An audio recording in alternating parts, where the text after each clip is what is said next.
Muito bem, vamos agora para o primeiro fundamento do pentecostalismo, que é a distinção da teologia lucana e paulina.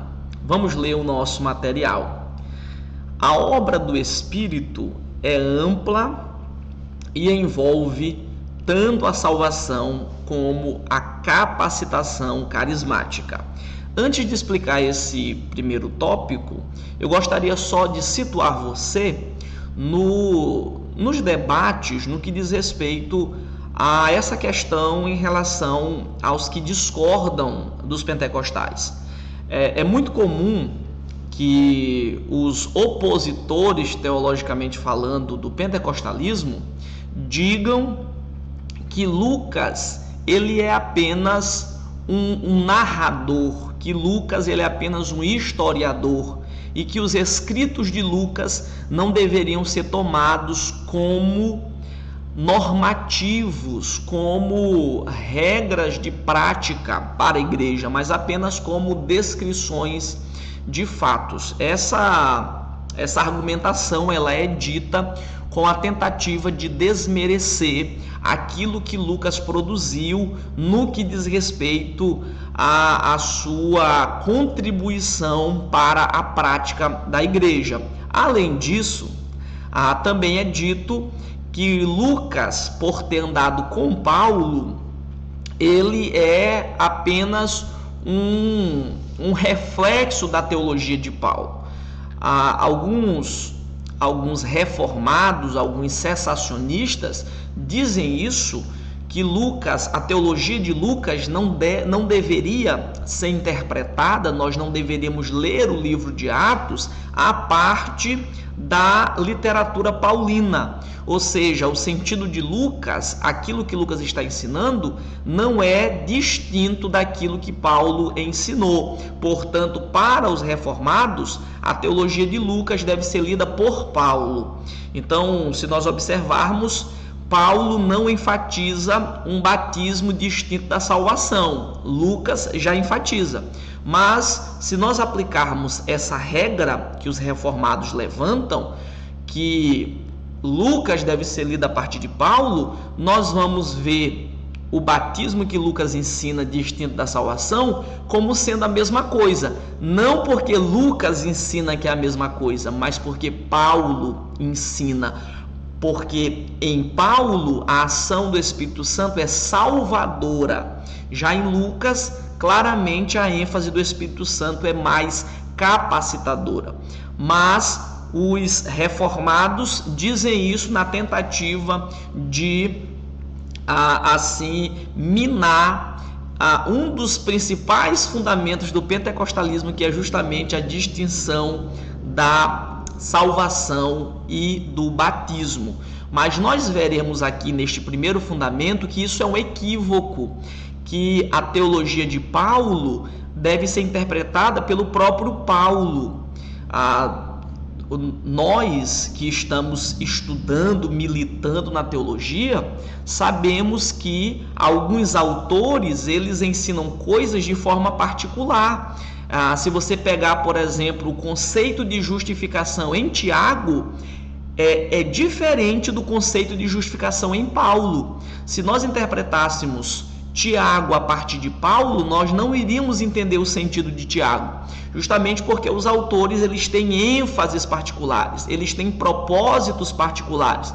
E pegar Paulo para interpretar Lucas é ignorar que Lucas também é teólogo, que Lucas também tem ênfases, que Lucas está ensinando uma pneumatologia com uma ênfase diferente da pneumatologia paulina, que Paulo tem uma ênfase, como nós veremos, a ênfase de Paulo é mais santificadora. O que Paulo mostra sobre o Espírito Santo é que ele muda o caráter, que ele santifica as pessoas, mas que a ênfase de Lucas já é mais no Espírito, que capacita as pessoas para fazer missão. Então nós precisamos ter isso em mente, que Paulo é um teólogo com ênfases sobre o Espírito Santo distintas e que Lucas também é teólogo com ênfase sobre o Espírito Santo diferente de Paulo, porque se não for assim, nós vamos acabar tirando a singularidade de cada autor. Nós vamos acabar tirando o objetivo e os propósitos que cada autor tem, tá bom? Eu espero que tenha ficado claro.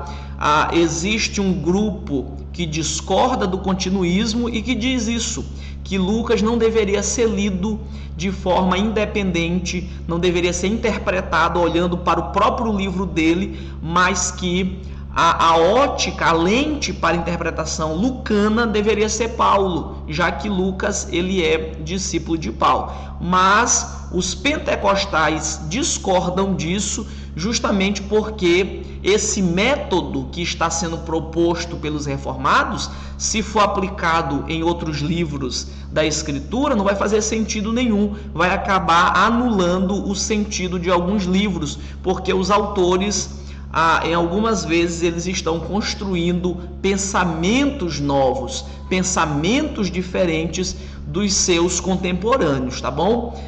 Vamos agora ler novamente esse primeiro ponto, já que essa consideração foi feita. Vamos ler. A obra do Espírito ela é ampla e envolve tanto a salvação quanto a capacitação carismática. Isto precisa ser entendido. O Espírito Santo no Novo Testamento ele não opera só de uma forma. Não existe só um meio de operação do Espírito. Nós podemos dizer que a operação do Espírito começa antes mesmo da salvação, quando ele está convertendo o mundo do pecado, da justiça e do juízo.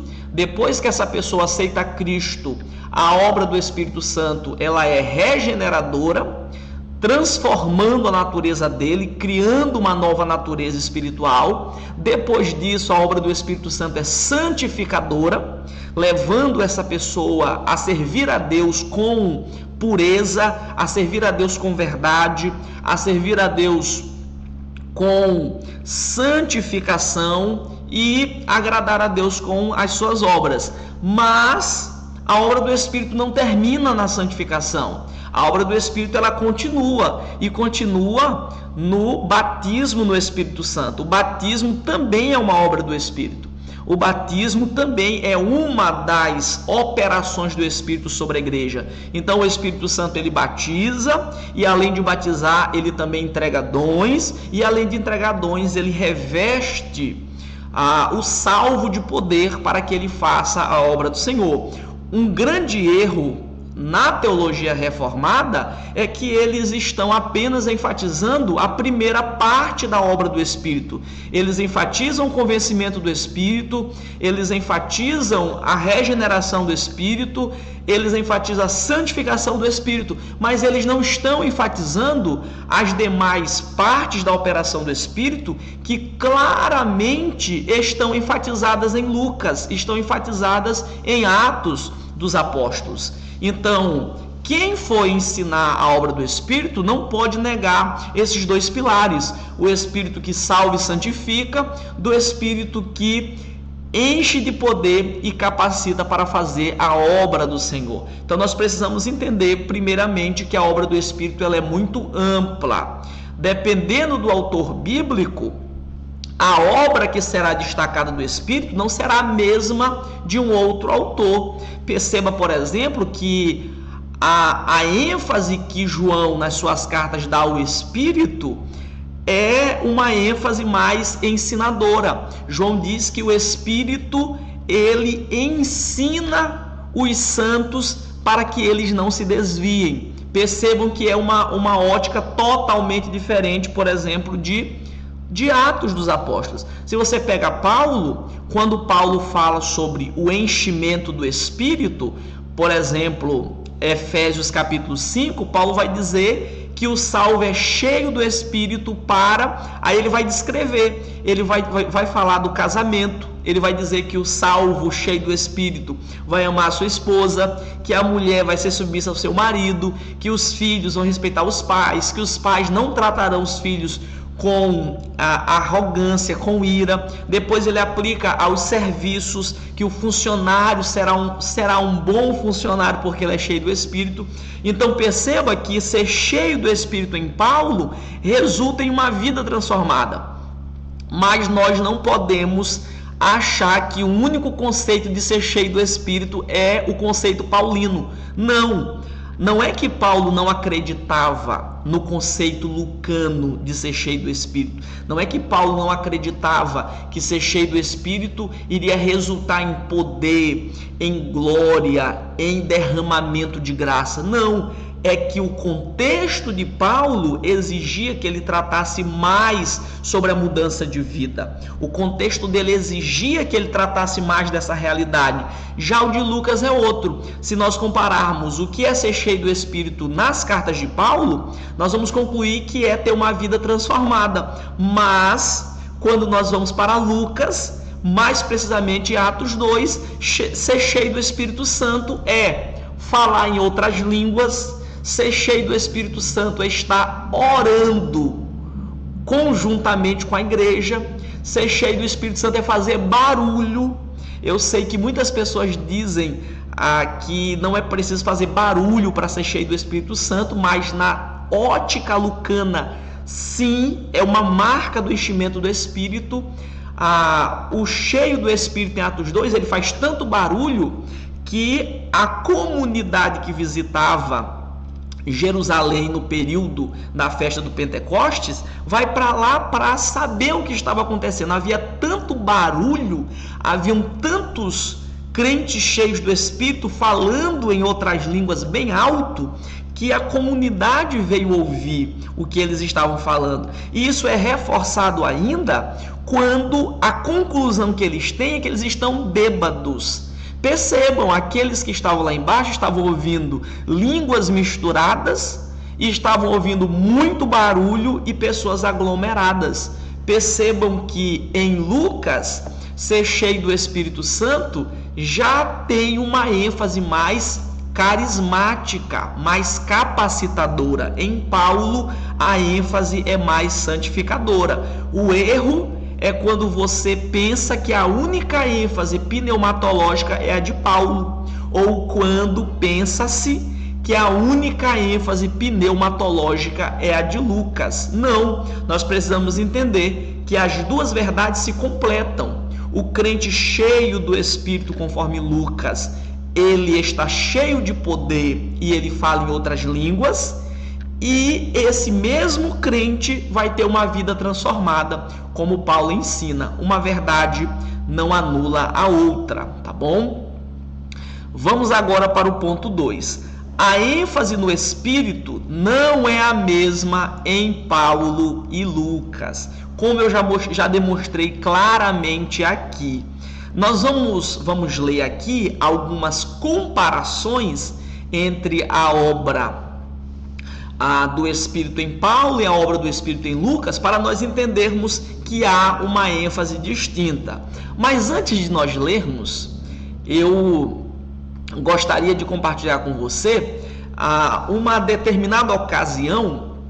Uma pessoa disse assim, uma pessoa me informou que ela estaria indo pregar, e o tema da pregação dela seria o salvo cheio do Espírito. E imediatamente eu perguntei para ela: mas você pregará sobre a ótica de qual autor bíblico? Sobre a ótica de Paulo ou sobre a ótica de Lucas? E quando ela descreveu como seria a sua pregação, eu percebi que ela estava utilizando a ótica paulina. Ela iria fazer uma pregação relacionada à santificação, mudança de vida, e eu fiz assim um alerta a ela. Eu disse: você vai pregar sobre a ótica paulina, mas toma muito cuidado para que você não anule também a ótica lucana, porque é muito comum que pessoas digam: o cheio do Espírito, ele vai ter uma vida transformada, ele vai ter mais amor, ele vai cuidar mais da sua família, não precisa estar fazendo barulho na igreja, glorificando alto, falando em outras línguas. E a resposta é: precisa sim. As duas coisas precisa. É preciso um crente cheio do amor e estando santificado, como Paulo ensina, mas é preciso também estar cheio do Espírito, cheio de poder, como Lucas ensina em Atos dos Apóstolos. Então é muito importante nós não anularmos uma coisa por outra. Então a primeira ênfase aqui, distinguindo os dois autores, é que em Paulo o Espírito Santo ele regenera e santifica. Quando nós lemos sobre o Espírito Santo nas cartas paulinas, nós vamos ver isso.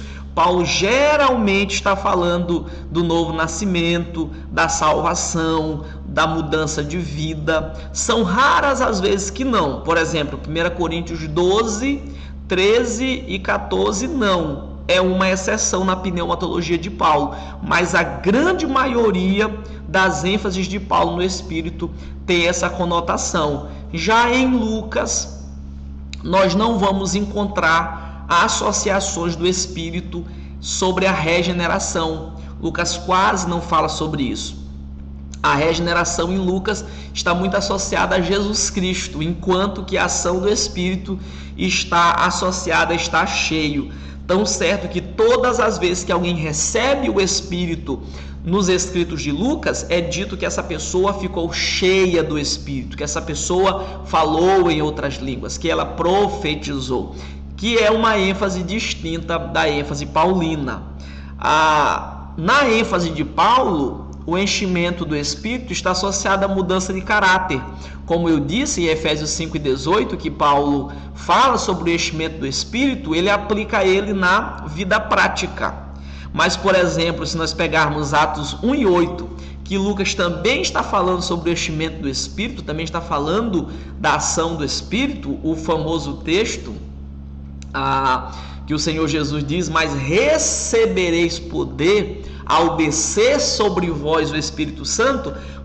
Lucas conclui dizendo: e sereis minhas testemunhas. Enquanto em Paulo o enchimento do Espírito muda de vida, em Lucas o enchimento do Espírito leva ao evangelismo, leva ao serviço do reino.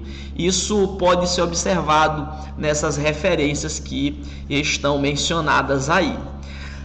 Também a ênfase de Paulo no Espírito Santo é uma ênfase de salvação. O Espírito Santo está associado àquele que salva, aquele que regenera, aquele que lava. Já em Lucas, o Espírito Santo está associado ao poder espiritual, aquele que enche e derrama o poder sobre o salvo.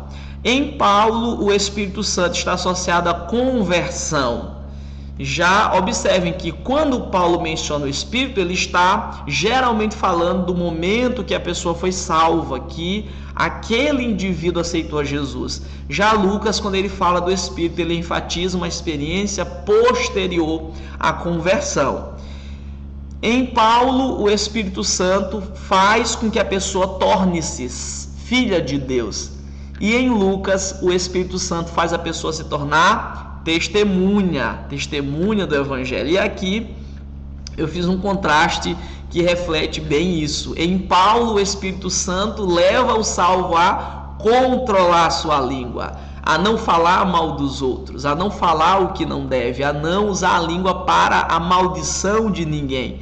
Já em Lucas, o Espírito Santo leva o salvo a falar em outras línguas. Enquanto em Paulo o Espírito Santo leva o salvo a não falar coisas pecaminosas, em Lucas o Espírito Santo leva o salvo a falar em outras línguas.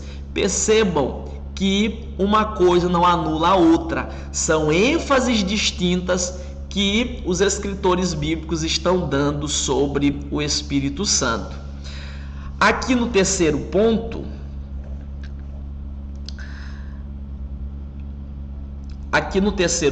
é dito que Lucas não é somente historiador. Eu acabei de falar isso no início, mas Lucas também é teólogo. E há aqui algumas razões pelas quais nós podemos crer que Lucas não é só historiador, mas que ele está escrevendo com o objetivo de nos levar a crer em uma determinada coisa. E a primeira razão porque nós devemos pensar assim é que todos os evangelistas escreveram com algum propósito. Porque se alguém disser que o escrito de Lucas não deve ser seguido à risca, porque Lucas é apenas um historiador, nós vamos ter que aplicar essa regra aos demais evangelistas, a Mateus, a Marcos e a João. porque eles também escreveram do ponto de vista da história. Mas a grande verdade é que uma coisa não cancela a outra. Um historiador, aquele que registra a história, ele pode registrar os fatos específicos da história que atendem ao propósito dele. Nós percebemos isso, por exemplo, em Mateus. Como o propósito de Mateus era levar os judeus a crerem que Jesus é o Messias prometido no Antigo Testamento, o que Mateus fez? Ele compilou justamente as ocasiões em que Jesus se apresenta como Messias judaico, em que Jesus, por exemplo, entrega a lei, em que Jesus sobe ao monte, em que Jesus faz coisas semelhantes a Moisés. Então ele compilou exatamente aquilo que atendia ao seu propósito, e todos os evangelistas fizeram isso, inclusive Lucas. Então, como Lucas, uma das suas ênfases é mostrar a ação do Espírito Santo em Jesus Cristo e também na igreja, Lucas é o evangelista que mais descreve ocasiões de ação do Espírito sobre Jesus e sobre a igreja. Lucas é aquele que mais descreve situações de derramamento de poder, de profecia, de pessoas que estão falando movidas pelo Espírito Santo. Lucas é o que mais faz isso em comparação aos demais autores. E justamente isso acontece porque Lucas tem um propósito. E nós não devemos ver ele apenas como um historiador, mas como um historiador que é teólogo também, que está escrevendo com um propósito.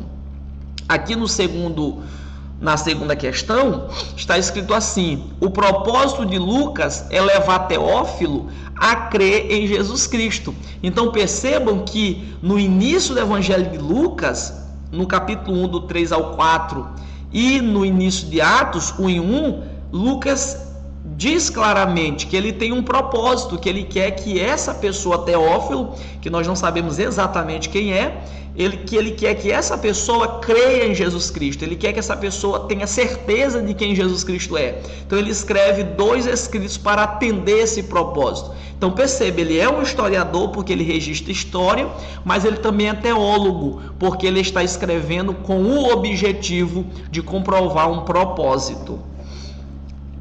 Aqui, nessa próxima questão, eu aponto a grande ênfase de Lucas no Espírito e nas operações do Espírito, justamente porque o propósito dele é esse, é mostrar o Espírito com uma ênfase mais carismática, mais poderosa, mais capacitadora. Nós temos aqui, por exemplo, só no capítulo 1 de Lucas, nós temos o quê? 6 vezes em que o Espírito aparece de forma capacitadora. Nós temos em Lucas 1:15, João Batista, o anjo afirmando que João Batista seria cheio do Espírito. Nós temos em Lucas 1:15 o texto dizendo que João Batista, quando estava ainda na barriga da sua mãe, saltando, movido pelo Espírito. Nós temos Lucas 1:41, Isabel, na mesma ocasião em que João Batista salta no seu ventre, ela ficando cheia do Espírito. No 1:42, ela começa agora a falar, movida pelo Espírito. Aquelas falas dela para Maria não são falas puramente humanas, são falas inspiradas pelo Espírito. Inclusive, são falas que têm características de profecia. Isabel, cheia do Espírito, diz que o filho de Maria seria o Senhor que viria.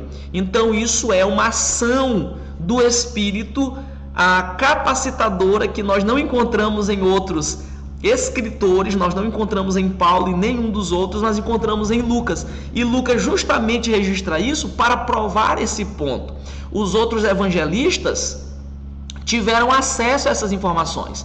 Mas por que eles não registraram? Justamente porque não era a intenção deles destacar essa operação do Espírito como Lucas. Observem que Lucas 1:46, Maria fala cheia do Espírito, ou fala pelo Espírito.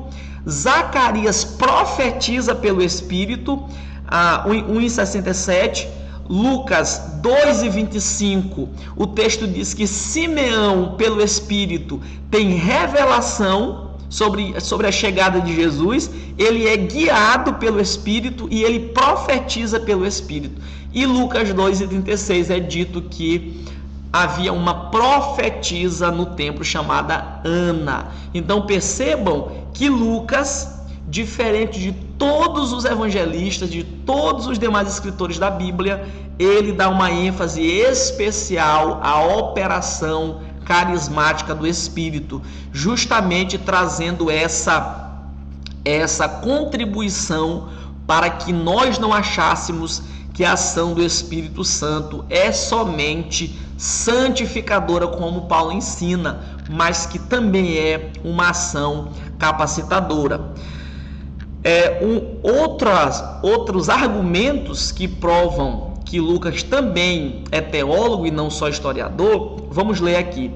Ele enfatiza tanto as ações do Espírito para mostrar a dependência de Jesus e da igreja. Como eu já disse, essas várias ênfases que Lucas dá na ação do Espírito é justamente para levar as pessoas a crerem que tanto Jesus como a igreja vivem na dependência e na dimensão do Espírito. E um último argumento que mostra que Lucas é teólogo, vamos ler aqui. Lucas altera a profecia de Joel 2:28 e adiciona a expressão últimos dias. Quando nós observamos Joel 2:28, o profeta ele diz o seguinte, abre aspas, e depois destes dias, diz o Senhor, eu derramarei do meu espírito. Percebam que Joel, quando profetiza, ele chama de depois destes dias. Para Joel não estava ainda tão claro quando seria. Mas quando Lucas vai registrar a profecia, ele faz questão de alterar, ao invés dele mencionar do jeito que Joel falou, ele faz questão de adicionar como sendo os últimos dias. Percebam que ele descreve aquele evento como sendo os últimos dias, justamente porque ele, sendo inspirado por Deus, tinha a compreensão de que aquela profecia que Joel havia dito, ela estava se cumprindo naquele momento. E como aquele momento é os últimos dias é um período que começou com a ressurreição de Jesus e se estende até a sua volta gloriosa. Como Lucas sabe disso, ele já reescreve a profecia, aplicando ela àquele momento, chamando aquele momento de últimos dias. E por que ele faz isso? Porque ele está inspirado pelo Espírito, ele tem autorização para fazer isso, já que o Espírito não iria permitir que ele fizesse uma alteração que danificasse o sentido do texto. Então, como ele fez e ele estava inspirado, ele fez isso por consentimento do Espírito. Mas o que eu quero destacar é que ele faz isso porque ele é teólogo. Tá bom? E a última coisa para nós encerrarmos esta aula sobre o primeiro fundamento do pentecostalismo é que em Paulo e em Lucas, batismo no Espírito Santo não significa a mesma coisa. Eu já comecei a trabalhar alguns conceitos sobre isso, mas agora nós vamos ver alguns textos. Em Gálatas 3:27, nós podemos perceber como é que Paulo entende o batismo no Espírito Santo. Gálatas 3:27.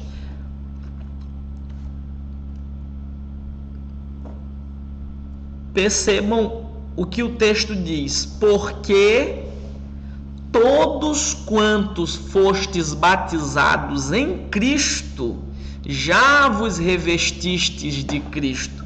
Percebam que Paulo não está falando do batismo em águas, mas ele está falando de um batismo em Cristo. Ele está falando de um batismo que Cristo é aquele que o salvo é imergido. Cristo é aquele que o salvo é colocado. Então, o batismo que Paulo ensina é um batismo salvador, é um batismo regenerador.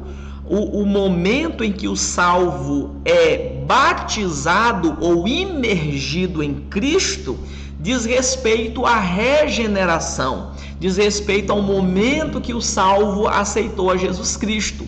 Então, o batismo em Paulo, ensinado por Paulo, diz respeito à salvação, à regeneração, e aquele em que o salvo é colocado é o próprio Jesus Cristo. Vamos ver aqui outro texto, 1 Coríntios 12. Vamos observar um outro texto bíblico. 1 Coríntios, capítulo 12.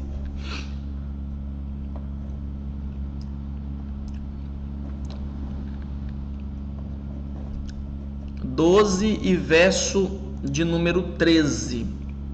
O texto diz assim: e todos nós fomos batizados em um Espírito, formando um corpo, quer judeus, quer gregos, quer servos, quer livres, e todos temos bebido de um Espírito. Percebam que aqui o sentido é o mesmo de Gálatas. A diferença é que Gálatas não descreve quem é que batiza em Cristo.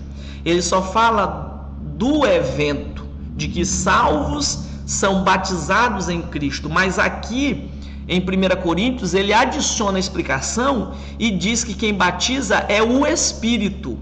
Ou seja, o batismo que Paulo ensina é um batismo pelo Espírito. O Espírito é quem batiza o salvo em Cristo. O Espírito em Paulo é o batizador. O Espírito é aquele que faz o batismo. E Cristo é aquele em que se é batizado.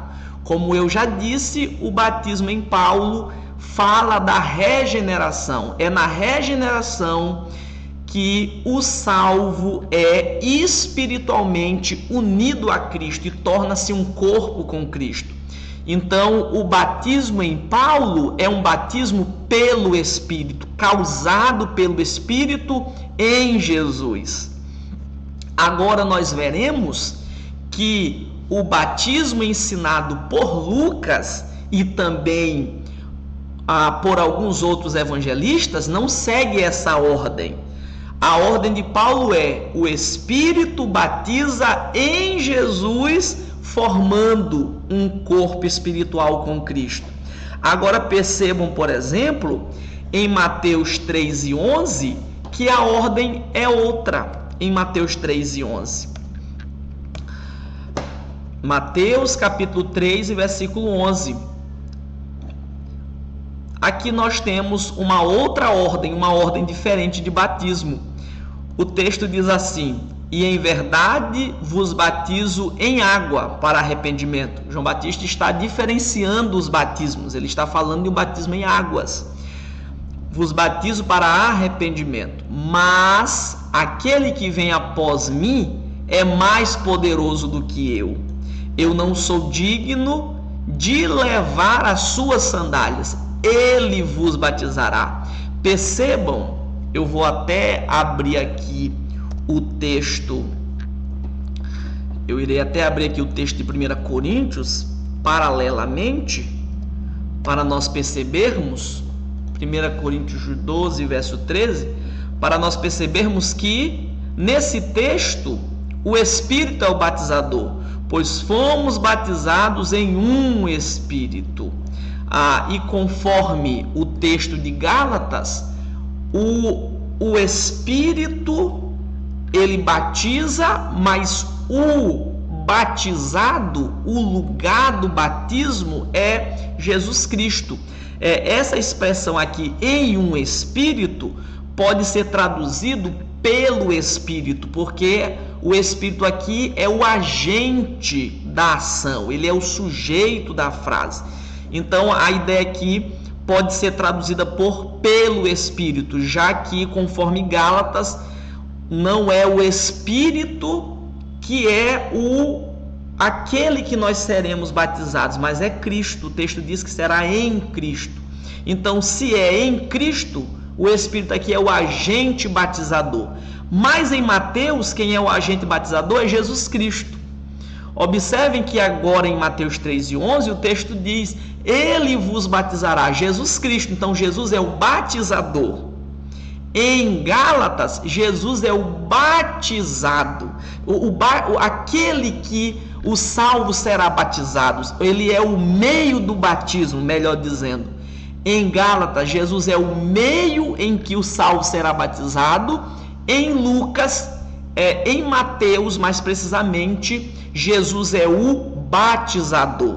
Aí o texto diz: Ele vos batizará com o Espírito Santo e com fogo. Então percebam que, conforme Paulo, o Espírito batiza o salvo em Cristo, para que o salvo se torne um. E agora, neste batismo, já é Jesus quem batiza o salvo no Espírito. O batismo de Paulo é o Espírito que batiza o salvo em Jesus. Já neste batismo em Mateus e Lucas, é o Espírito que batiza o salvo, é Jesus quem batiza o salvo no Espírito. Então percebam, o batismo em Paulo é pelo Espírito, é o Espírito que faz ele em Jesus. E o batismo em Mateus e em Lucas é o batismo no Espírito, porque é Jesus quem batiza o salvo no Espírito Santo. Eu sei que é difícil de entender essas distinções, mas se não ficou claro do primeiro momento, assista novamente a minha explicação com atenção e você entenderá. Mas, para não restar dúvidas, como nós podemos diferenciar de uma forma muito fácil esses dois batismos? Fazendo uma pergunta. A pergunta é: quem é o batizador? Se é o Espírito que é o batizador, então nós estamos falando do batismo que Paulo ensina. Quem é o batizador é o Espírito, então é o batismo de Paulo.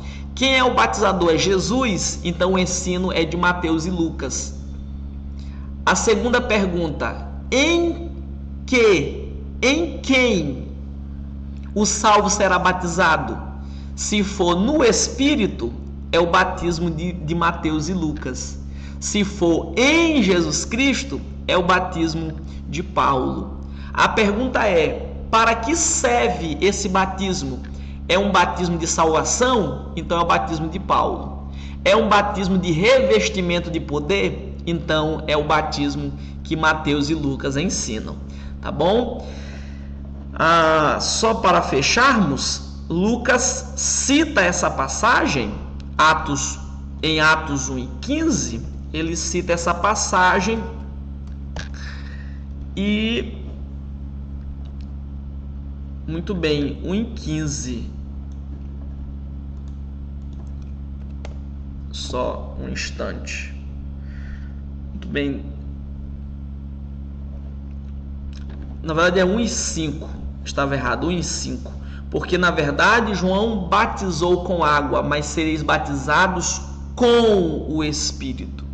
Percebam que Lucas traz a mesma ideia de Mateus e diz que nesse batismo, o Espírito não é o batizador. O Espírito é aquele em que o salvo será imergido. É aquele em que o salvo será batizado. Tá bom? É muito importante você que está fazendo esse curso entender essa distinção, porque fala da ênfase paulina e lucana na doutrina do Espírito, tá bom? E para nós terminarmos, eu só queria situar você em um pequeno debate dentro do pentecostalismo, Talvez você já percebeu que em todas as minhas falas, quando eu me refiro ao batismo ensinado por Lucas, eu chamo de batismo no Espírito, tá? Mas o texto que nós lemos, tanto esse texto aqui de Atos 1:5 quanto de Mateus 3:11, fala batizados com o Espírito. E existe uma pergunta: qual é a forma correta? Com o Espírito ou no Espírito? E a primeira questão é que as duas formas estão corretas. É apenas uma questão de tradução. O texto tanto pode ser traduzido como está aqui, com o Espírito, como pode ser traduzido no Espírito. As duas expressões querem dizer a mesma coisa.